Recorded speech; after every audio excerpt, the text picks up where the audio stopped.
Disse-lhe Jesus: ide por todo mundo e pregai o evangelho a toda criatura. Quem crer e for batizado será salvo, quem, porém, não crer será condenado.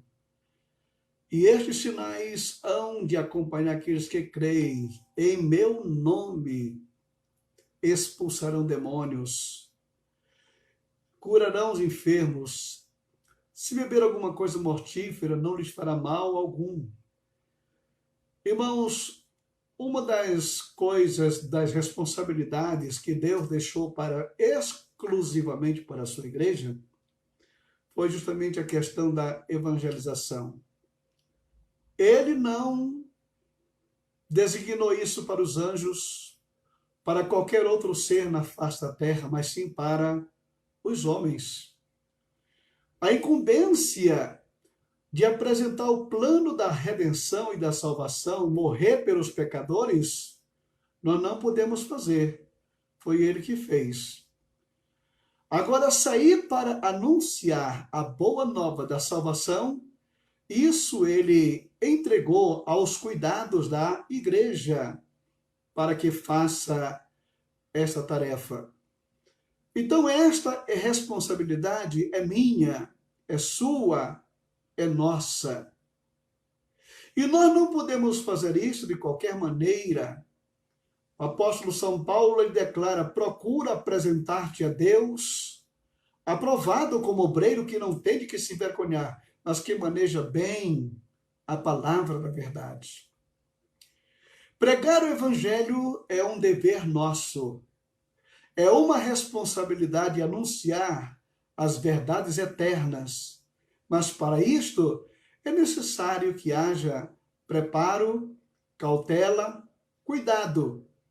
Porque o inimigo ele pode aproveitar as nossas falhas, os nossos defeitos, ele pode perfeitamente aproveitar algum momento da nossa vida ministerial e fazer coisas que nós não queríamos que acontecessem.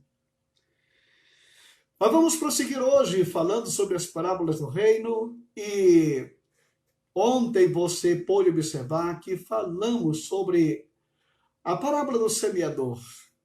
Que o semeador que saiu a semear e quando ele semeava, ele encontrou solo rochoso, solo pedregoso, solo cheio de espinhos, mas ele também encontrou um solo bom. Então, nós verificamos assim que o pontapé inicial da evangelização do mundo, isso partiu justamente de nosso Senhor e Salvador Jesus Cristo. Foi ele que lançou a rede pela primeira vez e os seus discípulos o aceitaram, o receberam. E agora, aqueles que ele disse: vinde após mim, e eu vos farei pescador de homens, ele diz também agora: ide por todo mundo e pregai o evangelho a toda criatura. Na parábola que nós temos hoje do joio e do trigo, Jesus estava ainda lá na proa daquela embarcação, lá no mar da Galileia, a multidão na praia ouvindo seus magníficos ensinamentos.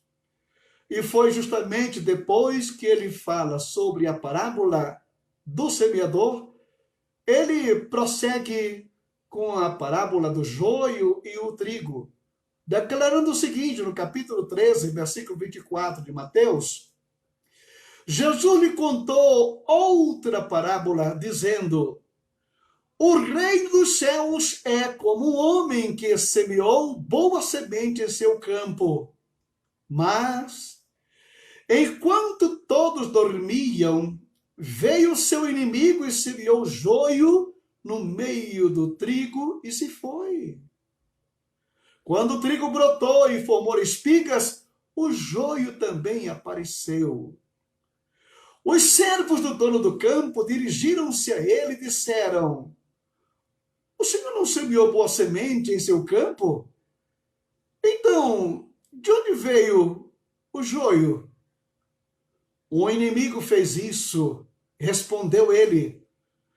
Os servos lhe perguntaram: o senhor quer que vamos tirá-lo?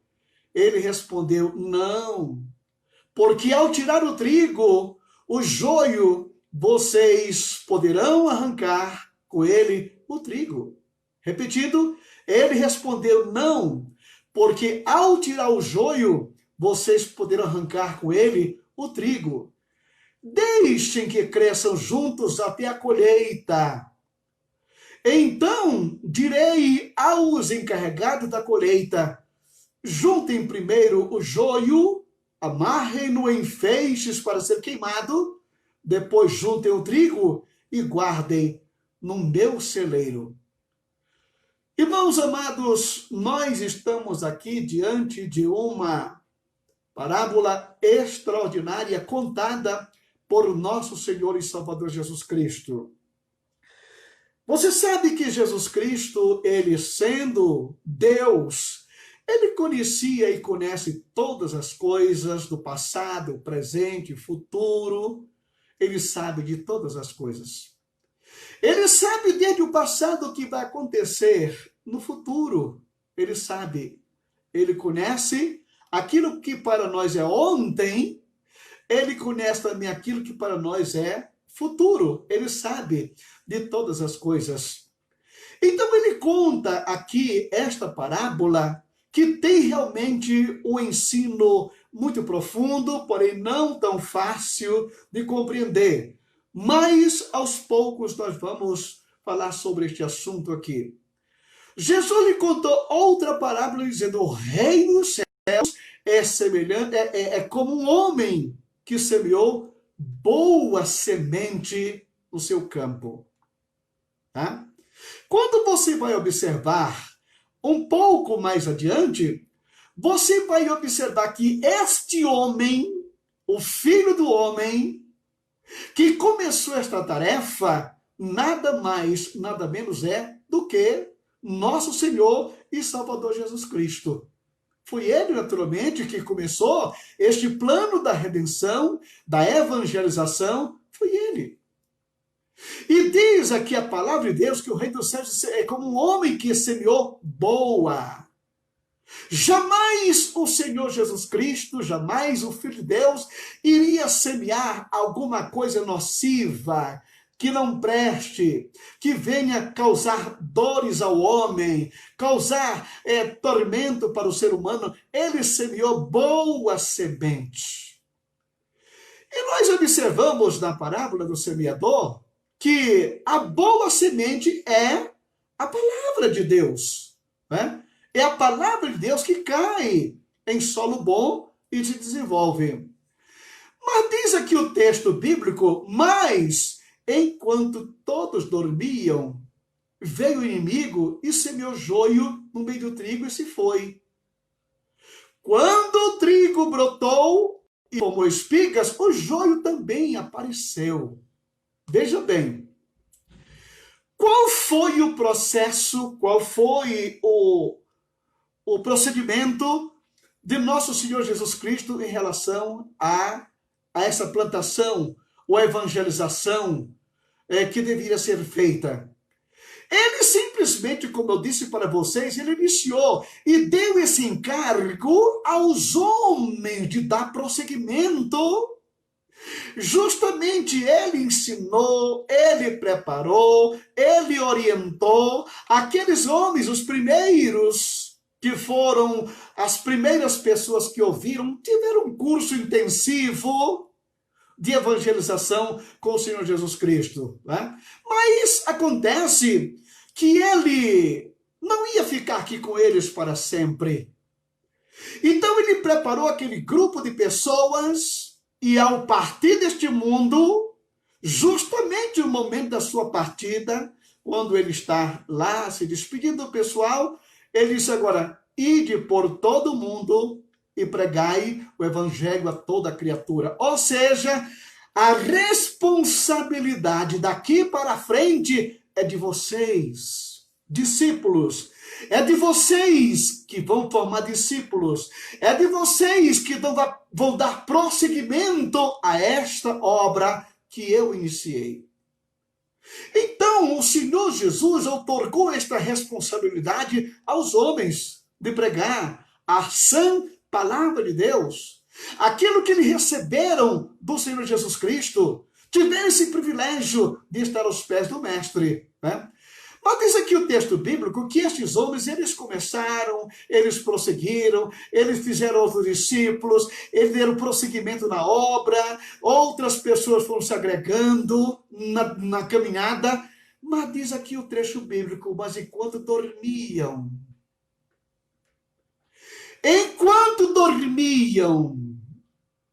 houve um momento de vacilação no lançamento da pedra fundamental da igreja na face da terra. Houve um momento de cochilo, porque aqueles discípulos que estavam ali prosseguindo na obra que Cristo começou, eles tinham muitos adversários que não queriam o progresso daquela obra, que aquilo para eles era uma fantasia, então eles faziam de tudo para desfazer aquilo que os discípulos estavam fazendo. E você pode observar que a briga ela foi grande dos primeiros discípulos com os falsos mestres dos seus dias, os falsos ensinadores da época, aqueles que queriam simplesmente interromper o prosseguimento desta obra. Então, eles agem naquele momento a fazer coisas incríveis, e diz aqui a Bíblia que houve um momento de vacilo, que os homens que eram responsáveis, eles dormiram. E ao dormir veio o inimigo e semeou joio no meio do trigo e se foi. Semeou o joio no meio do trigo. Irmãos queridos, quando nós começamos a observar esta obra maligna que entrou, se infiltrou na igreja logo no princípio, é algo que, como diz aqui logo em seguida, quando o trigo brotou e formou espigas, o joio também apareceu. O joio apareceu. E agora nós observamos aqui a preocupação desses discípulos. Os servos do dono do campo dirigiram-se a ele e disseram: o senhor não semeou boa semente em seu campo? Então, onde veio este joio? De onde veio o joio? E o Senhor simplesmente respondeu a eles: um inimigo fez isto. Um adversário fez isto. Alguém antagônico a esta obra fez isto. De maneiras que este procedimento veio, com toda certeza, trazer um atraso, trazer um problema, trazer uma dificuldade. Por quê? Porque nesse momento, quando os discípulos perguntam para ele: o senhor quer que vamos tirá-lo? O senhor quer que nós arranquemos? Ele respondeu: não, porque ao tirar o joio, vocês poderão arrancar com ele o trigo. Isso é natural.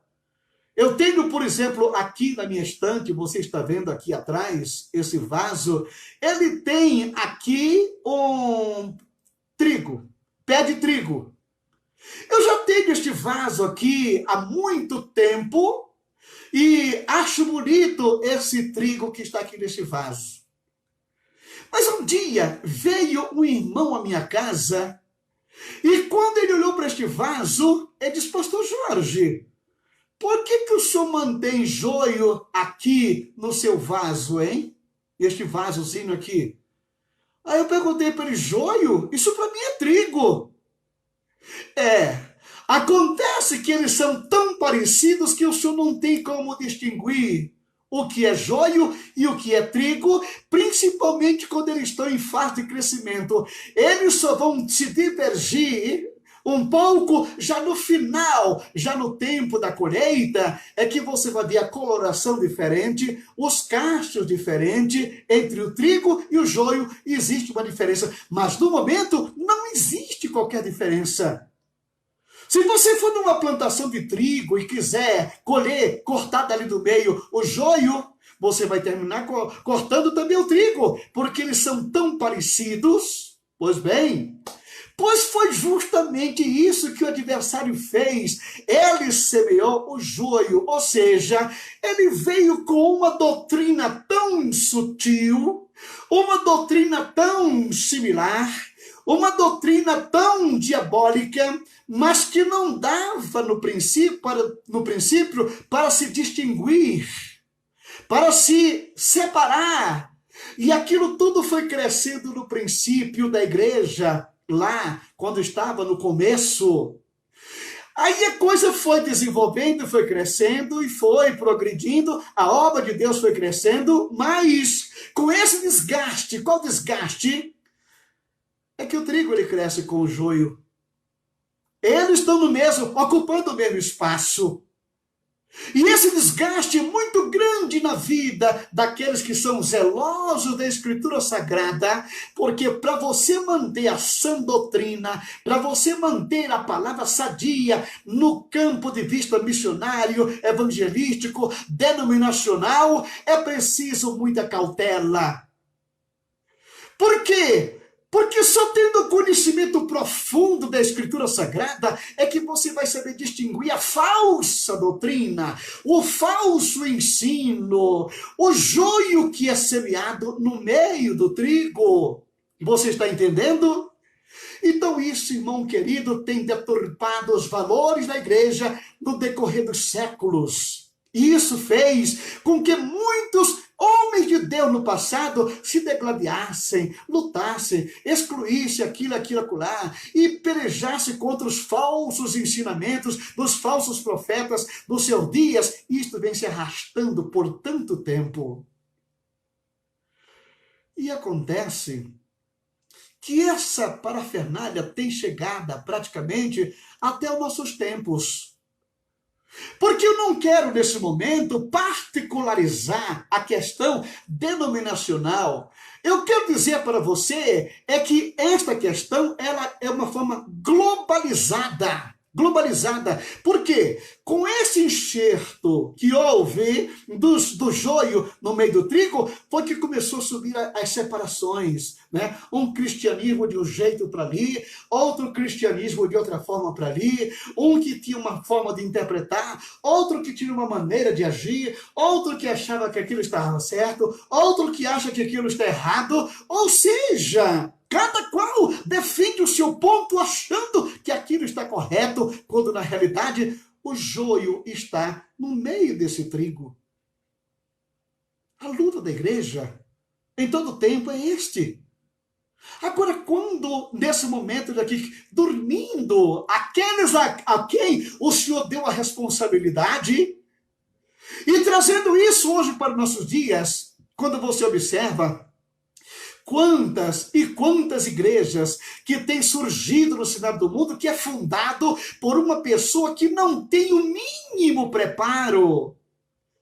Uma pessoa que é maleável à ação diabólica. Pessoas que abraçam o joio como se fosse trigo. E para eles, aquilo está certo. Não, é isto aqui mesmo. E esse fermento, ele vai entrando na igreja de uma maneira tremenda. E agora, chegamos a um ponto que quando você observa, igrejas fundadas pelo fulano, pelo beltrano, tudo aquilo é uma característica da igreja de Laodiceia. Lá, quer dizer, o direito dos povos, que todo mundo manda e faz aquilo que bem entende.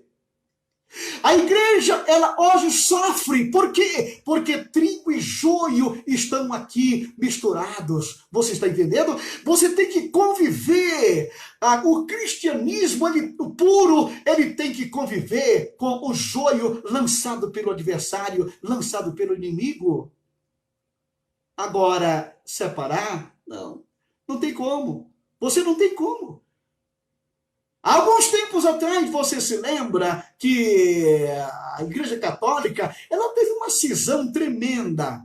Quando a Igreja Ortodoxa, ela se separou da Igreja Católica, e essa cisão eles tentaram fazer, mas depois se uniram. Estão hoje, né? Agora, eu estou falando em termos desse sentido, mas e quantas outras denominações que não se sentiram bem aqui e foram pegar um grupo e foi para acolá? Isso tudo por quê? Porque o joio, ele se infiltra e causa conflitos, causa embaraço, causa confusão no meio do povo de Deus. E há essa separação toda que nós vemos hoje no globo da terra. E o que é incrível é que todas as denominações, todo quanto é sistema religioso do mundo, dizem que tem um único Deus, que serve um único Deus, que pertence ao único Deus, que tem um só Salvador, que é Jesus Cristo. Mas espera aí, será que tudo isso parafernália, isso aqui é trigo? Quando você começa a observar o fruto, é pelo cacho que você vai conhecer o fruto, que você vai conhecer a árvore. É pela atitude, pelo comportamento, é que você vai ver o que é joio e o que é trigo. A autêntica e verdadeira igreja do Senhor Jesus Cristo na face da terra é aquela que prega o evangelho na beleza da sua simplicidade. É aquela que prega a palavra de Deus sem visar qualquer lucro financeiro ou qualquer sistema mercantilista que nós observamos hoje. De graça recebestes, de graça dai. Não, isso aí já ficou para o passado. Não, você tem que pagar. Se você não for fiel nisso, você vai para o inferno. Se você não fizer aquilo, se você não entregar o seu dízimo, a sua oferta, você vai parar no inferno. O que é isto? Então nós observamos, irmãos queridos, que trigo e joio estão aí no mesmo lugar. Crescem no mesmo espaço. Aí você pergunta, mas pastor Jorge, e agora? O que fazer? Olha, nós vamos observar o seguinte, que no versículo 27 declara, o servo dono do campo dirigiram-se a ele e disseram, o senhor não semeou boa semente no seu campo? Semeei. Então de onde veio o joio? E ele mostra aqui nesse momento a origem do joio, da erva daninha, daquilo que perturba a obra. Respondendo, o servo lhe perguntaram, o senhor quer que vá e tiremos dali esse joio? Hein? Aqui, versículo 27, repetindo mais uma vez, o servo dono do campo dirigiram-se a ele e disseram, o senhor não semeou boa semente no seu campo? Então, de onde veio o joio? E ele respondeu, o inimigo foi que fez isso. Quem é que planta? Quem é que planta o joio? Diz aqui a Bíblia, diz aqui o Senhor que conta essa parábola, o inimigo fez isto. Agora, este inimigo, ele tem, naturalmente, os seus assessores. Esse inimigo tem os seus missionários, assim como aquele que semeou o trigo, ele também tinha os seus emissários, os pregadores da verdadeira palavra. Respondeu ele, os servos lhe perguntaram, o senhor quer que vamos tirá-lo? Ele respondeu, não. Porque ao tirar o joio, vocês poderão arrancar com ele o trigo. Irmão querido, uma das coisas que nós precisamos entender dentro do plano redentor do Calvário é que a igreja fiel e verdadeira, ela se encontra no meio desta situação. Agora, eu vou dizer para você uma coisa. Isto tudo acontece, sabe para quê? Para provar quem é verdadeiramente de Deus e quem não é. Aquele que está firmado na rocha e aquele que não está. Aquele que é trigo e aquele que é joio. Porque se você é trigo, meu filho, você vai se desenvolver, você vai crescer, você vai se robustecer no meio do joio e vai permanecer trigo. Porque é assim que o crente ele se firma, quando ele absorve a palavra verdadeira, o evangelho genuíno, ensinada por nosso Senhor Jesus Cristo, não é nada falsificado, não é nada rotulado, que hoje você vê praticamente evangelho de todos os tipos, para todos os gostos, e para tudo quanto é tipo de pessoas, para tudo quanto é classe. Já existe aquela igreja X, aquela igreja Y, aquela que adota um sistema pecaminoso de atividade. Não tem problema, que Deus ama todos, e vão crescendo. Quando na realidade, a palavra de Deus diz para mim e para você, sede santo. Como santo é o Senhor vosso Deus. O trigo se conhece pelo seu procedimento correto, santo, pregando a palavra de Deus na beleza da sua simplicidade. O evangelho que Jesus Cristo salva, que ele cura e que ele batiza. Aquele que vem buscar e salvar o que se havia perdido, e você não precisa pagar, não precisa fazer barganha com nada, porque ele já pagou o preço. E diz aqui no versículo 30, deixe que cresçam juntos até a colheita. Não tem problema, pode crescer junto até a colheita. Então, direi aos encarregados da colheita, juntem primeiro o joio e amarrem-no em feixes para ser queimado depois. Juntem o trigo e guardem no meu celeiro. Quando você continua aqui esta leitura, Jesus falou todas as coisas à multidão por parábolas. Nada lhe dizia sem usar alguma parábola. Cumprindo-se assim o que fora dito pelo profeta, abrirei a minha boca em parábolas, proclamarei coisas ocultas desde a criação do mundo. Desde a criação do mundo, ele conhece o fim desde o princípio. Mas quando Jesus ele ia deixando a multidão que ele ia para casa, porque ele estava na beira do mar da Galileia, e logo ali adiante estava a cidade de Cafarnaum, onde Pedro e a sua sogra moravam. Ali era o quartel-general deles. Tá? Eles iam e vinham e se abrigavam e se protegiam ali em algum lugar perto das ruínas de uma sinagoga que tem ali. Então ele deixou a multidão e foi para casa. Os discípulos aproximaram-se dele e disseram, explica-nos a parábola do joio no campo. Nós queremos uma explicação. Nós não queremos sair daqui com dúvidas, nós não queremos sair daqui deduzindo coisas. Que se Jesus não tivesse explicado esta parábola, ela já tinha tanta dedução na terra, já tinha tantos exegetas falando sobre ela, fugindo daquilo que seria realmente o verdadeiro sentido da parábola. Ele respondeu, aquele que semeou a boa semente, sabe quem é? Aquilo que eu falei para você no princípio, é o Filho do Homem. Foi ele que deu o pontapé inicial na igreja. Foi ele que lançou a primeira semente na terra. Foi ele que colheu os primeiros frutos com seus discípulos ali naquele momento. E diz ele, o campo é o mundo. Não é uma questão demarcada, não, ou fragmentada. O campo é o mundo. E a boa semente são os filhos do reino. Tá? São os filhos do reino. São aqueles que lavaram a sua vestimenta no sangue do Cordeiro. São aqueles que nasceram de novo. São aqueles que compreenderam a mensagem do Evangelho e abriram o coração. São aqueles que compreenderam a ação redentora do Calvário.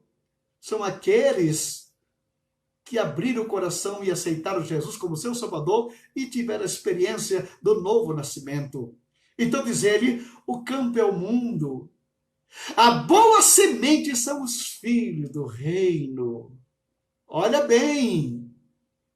filhos do reino.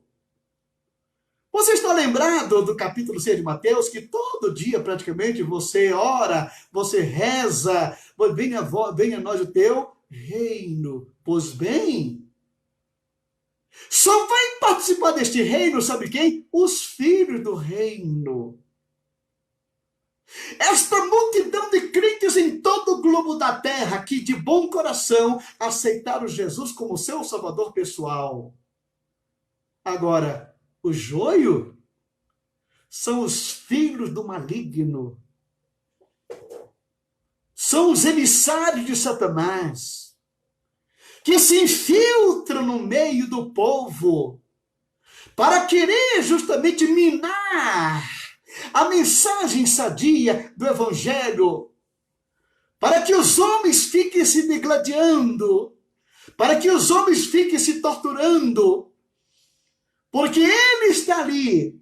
E de vez em quando surge uma sumidade na terra com uma mensagem diferente e todo mundo corre atrás. O joio são os filhos do maligno. São pessoas que estão no meio da cristandade para causar perturbação. São aqueles que se levantam, principalmente nesse tempo, para mostrar um evangelho cheio de transações comerciais, cheio de barganhas, cheio de coisas que não levam a lugar nenhum. E as pessoas hoje correm atrás. Correm atrás.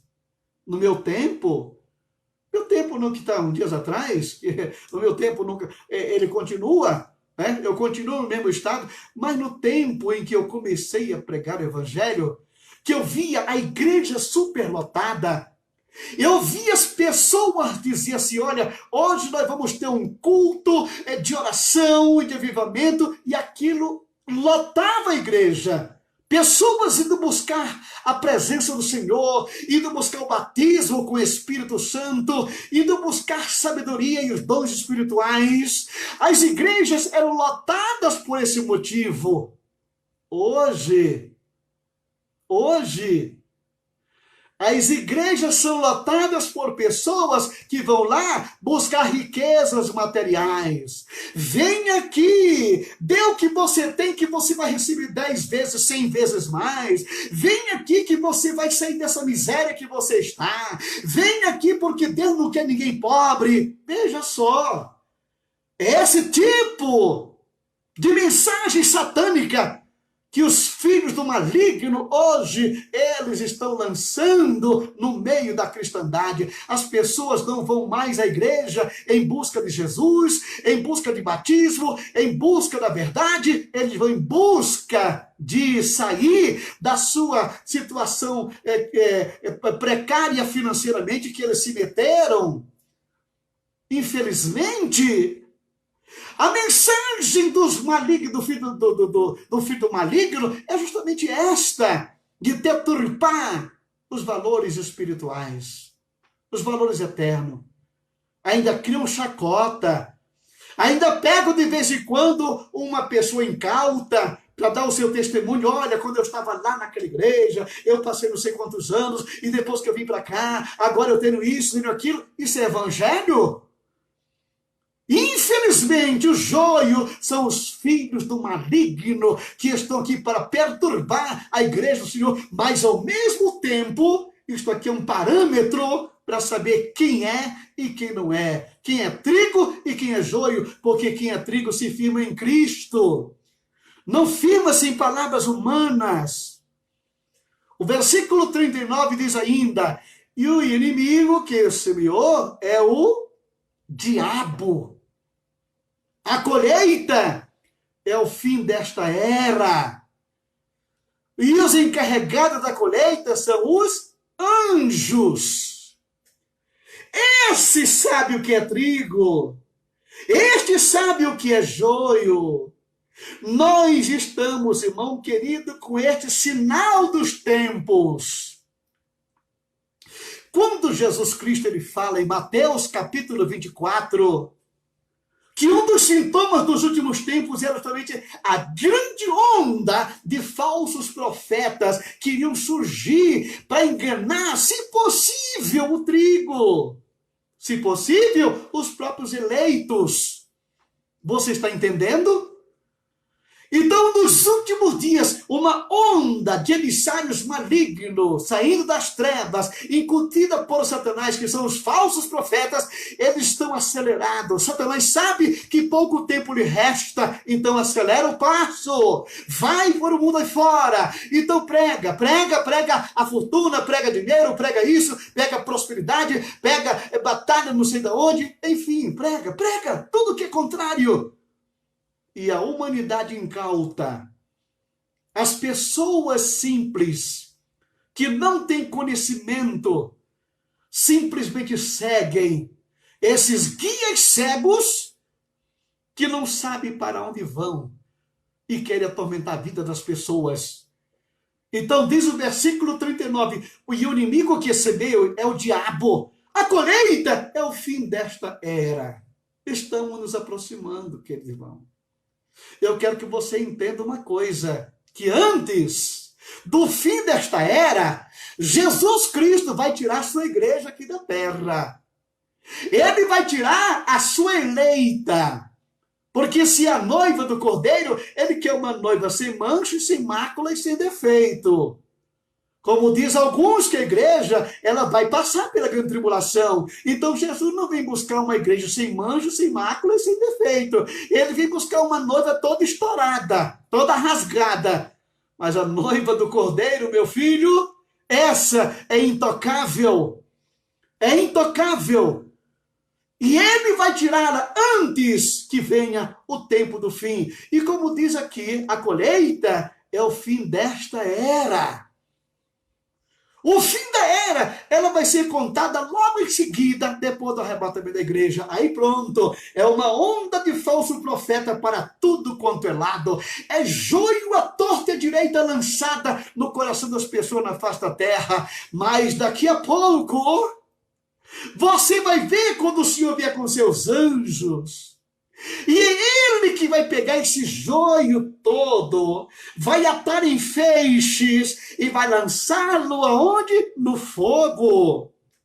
Anjo conhece o que é joio e conhece o que é trigo. Ele sabe quem está enganando e quem não está. Então, o que vai acontecer nessa hora? Praticamente, a lavoura do Senhor, ela vai ser uma lavoura verdadeira. Por quê? Quem é que vai permanecer aqui no mundo? Simplesmente os filhos da luz. Aqueles que brotaram da semente perfeita que é Cristo Jesus. Aí nós vamos ter um mundo, nós vamos ter um reino milenar, cheio de paz, cheio de tranquilidade, cheio da prosperidade naquilo que vem para a nossa sobrevivência. Viver aqui neste período vai ser a coisa mais preciosa. E quem é que vai poder participar aqui deste reino milenar? Quem é? Hein? Em primeiro lugar, sabe quem é?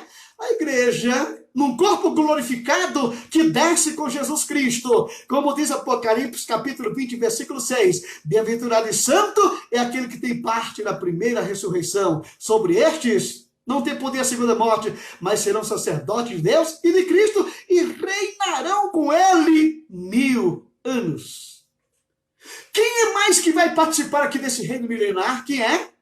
Você sabe que joio e trigo, bodes e ovelhas estão aqui convivendo. Ele vai pegar os bodes e vai dizer: apartai-vos de mim, malditos, para o fogo eterno preparado para o diabo e seus anjos. E vai dizer para as ovelhas: vinde, benditos de meu Pai, e possuí por herança o reino que está preparado antes da fundação do mundo.